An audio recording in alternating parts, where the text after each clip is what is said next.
In this, I feel like there is a lesson, a very important lesson, especially in this day and age, especially when it comes to the internet. And I'm not going to tell you what that lesson is until the end. Sue me.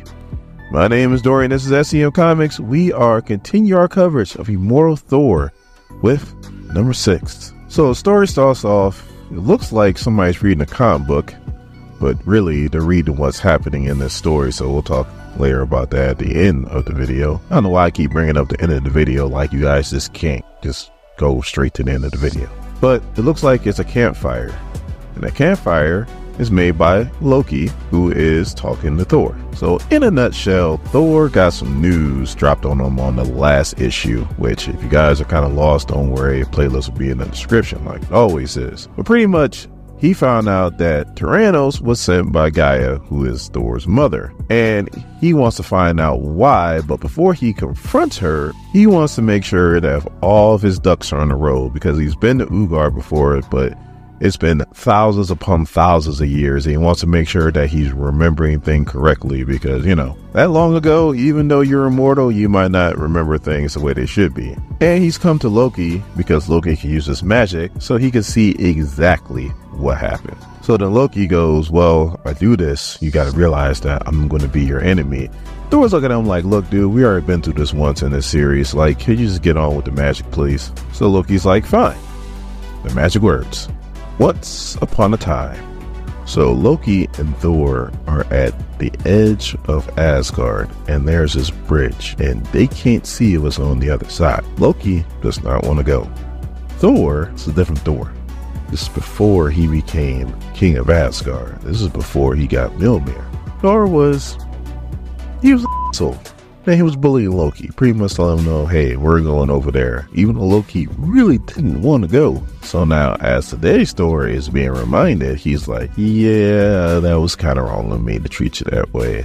I do apologize. And this Loki is like, yeah, it's water on the bridge. So once they get to the end of the bridge, they come to this scary forest with a gate. That's how pretty much Loki describes it. And he's like, it literally wasn't here a second ago. And Thor's like, details. Like, he doesn't care. He just wants the adventure. Like, Thor is literally acting like a dumb teenager that doesn't know any better. So again, Loki pretty much lets him know about his displeasure and all this and wants to turn around. And Thor's like, look, you know, they could tell tales of us one day. There's might be this great adventure that's ahead, but we'll never know unless we go forward. And again, Loki just does not want to go, but Thor bullies him, grabs him by the ear, and pulls him forward. So all of a sudden they come to this cave, and they decide to go in. It's a weird cave. Loki starts using his magic so that they can see, but then all of a sudden the cave starts moving and they start falling back, and then we see that it's not a cave at all, but it's a giant's glove. So Loki creates this magic bubble so they don't hit the ground, and the giant's actually nice to him, and him and Thor having, you know, interactions. The giant says to call himself Sklemir. He kind of like is, oh yeah, call me Sklemir. Yeah, my name is Sklemir, the copycat. So Loki knows that this is not Sklemir, and he's like, all right, this tears it. This dude's crazy, and we need to go now.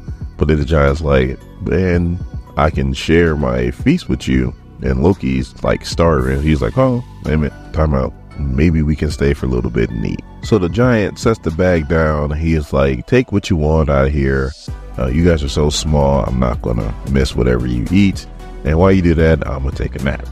So the one thing that the giant didn't do is he didn't open the bag.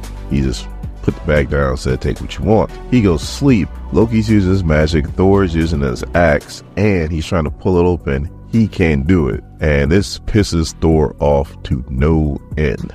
So instead of just waking the giant up and saying, can you please open the bag, Loki pretty much explains to Thor that he decided that this was like an affront, and he climbs up the giant's shoulder, goes to his head, and he was going to murder the giant in his sleep with his axe. So I don't know what exactly happened. He just yells, not this, as he's about to come down with that axe on the giant's head. And Loki's like, yeah, you were going to murder somebody who was actually nice to us. But Then the giant wakes up, Thor falls off, and the giant doesn't even seem to be bothered. I guess he did come down a little bit, but again, he's a giant, so doesn't even hurt him. And then he's like, oh, I guess we're closer to home than what I thought.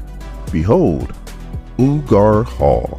But then on the last page, we see that the Executioner, the Enchantress, and the CEO of Roxxon, who looks horrible, is actually reading the same story that we are. They're also reading it in comic book form.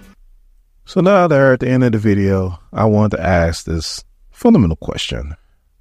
If you guys know Thor, comic book or movie, you know that before he got Mjolnir, Thor was an asshole. That's plain and simple. He was an asshole. And it took him having to get Mjolnir for him to be humble, to be worthy of wielding Mjolnir, for him to start, for his character to start to change. When does that happen in like real life? Like people souls, but they don't have to stay souls. They don't always, they're not souls for like the rest of their lives. You know, they do change. But when do we accept that change? Jonathan Majors did something stupid, but it was something to where it was only misdemeanor worthy. Ezra Miller did something very stupid that was felon worthy. Jonathan Majors got kicked off of his project. Ezra Miller got to finish his. Everybody loves Robert Downey Jr. Did you know Robert Downey Jr. is a felon? Yes. Great actor. Love how he got a second chance. He's a felon. The voice of Buzz Lightyear. Love Tim Allen. Love him. Also a felon. These people can't vote. They can't vote in the next presidential election. Yet and still, we give them chances. When is it time for them to get a chance? What has to happen? Or whatever they did was so egregious that they don't get a second chance? Like, these are questions that probably will have all kinds of mixed answers to, or there's no answers to it. You know, that's just the way the world is. But, you know, when do people get a second chance? Because not everybody's a goody two shoes. But that doesn't mean you have to stay an asshole.